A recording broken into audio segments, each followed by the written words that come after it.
रामकृष्ण हरी मंडळी, आज तुकाराम बीज. तुम्हाला सर्वांना माझ्याकडून व माझ्या परिवाराकडून तुकाराम बीजच्या मंगलमय शुभेच्छा. वारकरी संप्रदायाचे महान संत अभंगाच्या माध्यमातून संपूर्ण जगाला विठ्ठल भक्तीचा मार्ग दाखवणारे संत श्री संत तुकाराम महाराज, त्यांच्या जीवनातील एक अतिशय पवित्र दिवस म्हणजे तुकाराम बीज. म्हणूनच आज आपण जाणून घेणार आहोत तुकाराम महाराजांचा जन्म व तुकाराम बीज विषयी माहिती. तुकाराम बीज हा वारकरी संप्रदायातील अत्यंत पवित्र दिवस मानला जातो. हाच दिवस महान संत श्री संत तुकाराम महाराज यांच्या वैकुंठ गमनाचा दिवस म्हणून ओळखला जातो. म्हणूनच दरवर्षी तुकाराम बीज या दिवशी देहू येथे लाखो वारकरी भक्त एकत्र येतात, भजन कीर्तन करतात आणि संत श्री तुकाराम महाराजांना श्रद्धेने अभिवादन करतात. संत श्री तुकाराम महाराजांचा जन्म पुण्याजवळील देहू या गावी इसवी सन 1608 मध्ये झाला. त्यांचे आडनाव आंबिले होते आणि कुळ मोरे होते. त्यांचा पिढीजात व्यवसाय वाण्याचा होता. हे घराणे देहू गावचे महाजन होते. तुकारामांच्या वडिलांचे नाव बोल्लोबा व आईचे नाव कनकाई होते.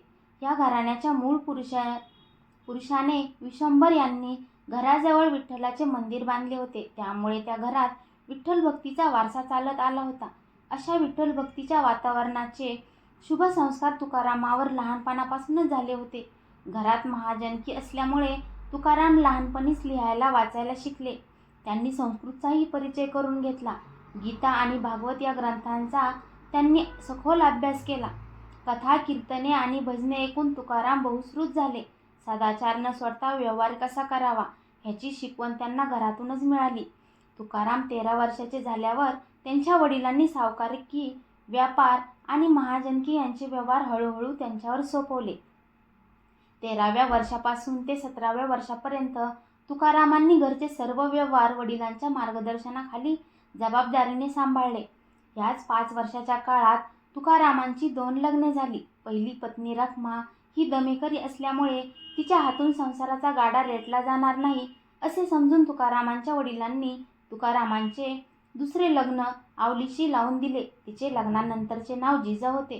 तुकाराम 17 वर्षाचे झाल्यावर तुकारामांच्या घरात एकापाठोपाठ एक दुःखाचे प्रसंग घडले. ह्या दुःखद प्रसंगांना एकापाठोपाठ एक सामोरे जात असताना सन 1630 मध्ये मोठा दुष्काळ पडला. त्या दुष्काळात अनेक लोक देशोधडीला लागले. तुकारामांचा व्यापार कमी झाला. सावकारकी संपली. देणेकरी हात झटकून मोकळे झाले आणि घेणेकरी मात्र सारख्या चक्रा मारू लागले. त्या कठीण परिस्थितीत तुकारामांच्या पहिल्या पत्नीचे आणि तिला झालेल्या मुलाचे निधन झाले. घरातील गुरेढोरेही मेली. शेवटी नाईलाजाने तुकारामांना व्यवसायाचे दिवाळे काढावे लागले. अशा गांजलेल्या परिस्थितीत तुकारामांचे मन अंतर्मुख झाले. त्यांच्यातील भक्ती संस्कार जागे झाले. त्यांनी घरचे विठ्ठल मंदिर दुरुस्त केले. विठ्ठलाच्या भक्तीमध्ये मन रमवता रमवता त्यांना मोक्ष मिळवण्याची तीव्र इच्छा झाली. तुकारामांनी देहूजवळच्या भामनाथ पर्वतावरील एकांतात ईश्वराच्या साक्षात्कारासाठी निर्वाण मांडले. 15 दिवसापर्यंत एकाग्रतेने अखंड नामस्मरण केल्यानंतर त्यांना दिव्य अनुभव आले. त्या दिव्य अनुभवाची शक्ती इतकी विलक्षण होती की त्यानंतर भामनाथ व भंडारा या 2 डोंगरावरील वृक्षवेलींच्या सहवासात चिंतन, मनन आणि नामस्मरण करण्यात तुकाराम दिवसच्या दिवस घालवू लागले. ह्याच काळात त्यांना नामदेवांची स्वप्न दृष्टांत दिला आणि अभंग रचण्याची प्रेरणा दिली. तुकारामांना गुरुपदेशही स्वप्नातच मिळाला. चैतन्य परंपरेतील बाबाजी चैतन्य नावाच्या सत्पुरुषाने माघ शुद्ध दशमी गुरुवार शके 1561 23/1/1640 या दिवशी तुकारामांना स्वप्नात उपदेश करून रामकृष्ण हरी हा मंत्र दिला. तुकारामांच्या प्रगल्भ चिंतनाने त्यांचे अभंग प्रसन्न व प्रासादिक होत होते. सनातनी मंडळीला त्यांचा हेवा वाटू लागला. रामेश्वर भट्ट आणि मंबाजी बुवा हे त्या हेवा दावा करण्यात प्रमुख होते. त्यांनी सत्तेच्या आधारे तुकारामांच्या विरुद्ध निवाडा करवला आणि तुकारामांना त्यांच्या अभंगाच्या वह्या स्वहस्ते इंद्रायणीत बुडवायला भाग पाडले. इंद्रायणीत अभंगाच्या वह्या बुडवल्यानंतर तुकारामांना अतोनात दुःख झाले. त्यांनी 13 दिवस देवाजवळ उपवासपूर्वक धरणे धरले. अखेर देवाने प्रसन्न होऊन त्यांच्या वह्या कोरड्या स्थितीत नदीतून वर काढल्या अशी कथा प्रचलित आहे. तुकारामांची अभंगवाणी त्यांच्या जीवनकालातच महाराष्ट्रात सर्वत्र प्रचलित झाली होती. दूरदूरचे लोकही तुकारामांचे अभंग तोंडपाठ करीत असत. त्यामुळे वह्या कोरड्या परत मिळाल्याचा चमत्कार झाला नसता तरी त्यांचे अभंग नष्ट झाले नसते. त्यांच्या अभंग रचनेचे काही गुण लक्षात घेण्यासारखे आहेत.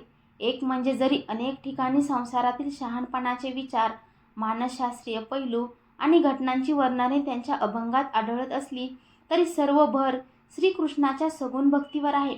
पांडुरंग म्हणजेच भगवान श्रीकृष्ण व तोच विष्णू या श्रद्धेने त्यांनी प्रत्यक्ष देवाची भेट व्हावी म्हणून तळमळीने प्रार्थना केल्या. आपण पतित आहोत आणि पतित पावन अशा देवाने आपला उद्धार करून आपल्याला त्यांच्या चरणाशी स्थान दिलेच पाहिजे अशा भूमिकेतून त्यांनी देवाशी संवाद साधला.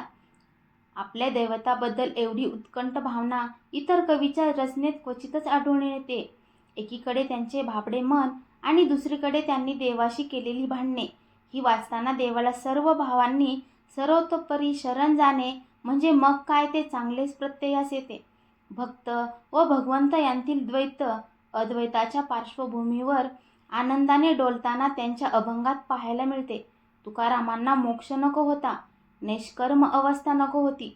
देवाच्या सृष्टिकार्यात धर्मरक्षणाच्या व अधर्मनाशाच्या कार्यात भाग घेण्यासाठी ते आनंदाने कितीही वेळा जन्म घेण्यास तयार होते.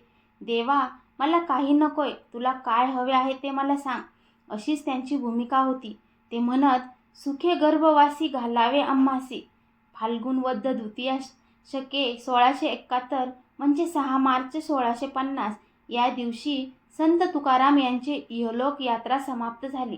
त्यांना वैकुंठास नेण्यासाठी गरुड वाहन विमान आले व त्या विमानात बसून सदेह वैकुंठास गेले अशी आख्यायिका आहे व सर्व भावी भक्तांची तशीच दृढ श्रद्धा आहे. तुका म्हणे काही न मागो आणिक, तुझे पायी सुख सर्व आहे. तुकाराम महाराज सदैव स्वर्गात गेले असे मानले जाते आणि आपण विमानाने जाणार याची त्यांना माहिती होती असे त्यांच्या एका अभंगावरून दिसून येते. या ग्रंथात शेवटी तुकारामांची पत्नी व तुकाराम यांचा संवाद काही अभंगात दिला आहे. त्यात एका अभंगात ते आपल्या पत्नीची समजूत घालताना सांगतात, तू काळजी करू नकोस, आपल्याला वैकुंठात नेण्यासाठी एक विमान येणार आहे. आपल्याला गंधर्वाची गाणी ऐकायला मिळणार आहेत. हरीच्या पायाशी आपण सुखाने राहणार आहोत. यावरून आणि इतर काही अभंगावरून असे दिसून येते की आपण कोण आहोत आणि आपला अवतार कशासाठी झाला आहे याची पक्की जाण त्यांना होती. तुकाराम महाराजांची आरती. आरती तुकारामा स्वामी सद्गुरु धामा, सच्चिदानंद मूर्ती पाय दाखवी आम्हा. राघवे सागरात पाषाण तारिले, तैसे हे तुकोबाचे अभंग उदकी रक्षिले. तुकिता तुळणेसी ब्रह्म तुकासी आले, म्हणून रामेश्वरे चरणी मस्तक ठेविले. आरती तुकारामा स्वामी सद्गुरु धामा, सच्चिदानंद मूर्ती पाय दाखवी आम्हा. तुकारामा हे सद्गुरु धामा, स्वामी सद्गुरु धामा, आम्ही तुझी आरती करतो. हे सच्चिदानंद मूर्ती, तुझ्या पायांचे दर्शन आम्हाला घडू दे. रामाने सागरात पाषाण तारले त्याचप्रमाणे तुकोबाचे हे अभंग पाण्यात रक्षिले. तुलना करायला लागलो तेव्हा तुकाराम व ब्रह्म सारख्या वजनाचे ठरले. म्हणून रामेश्वर भट्टाने तुकारामाच्या चरणी मस्तक ठेवले.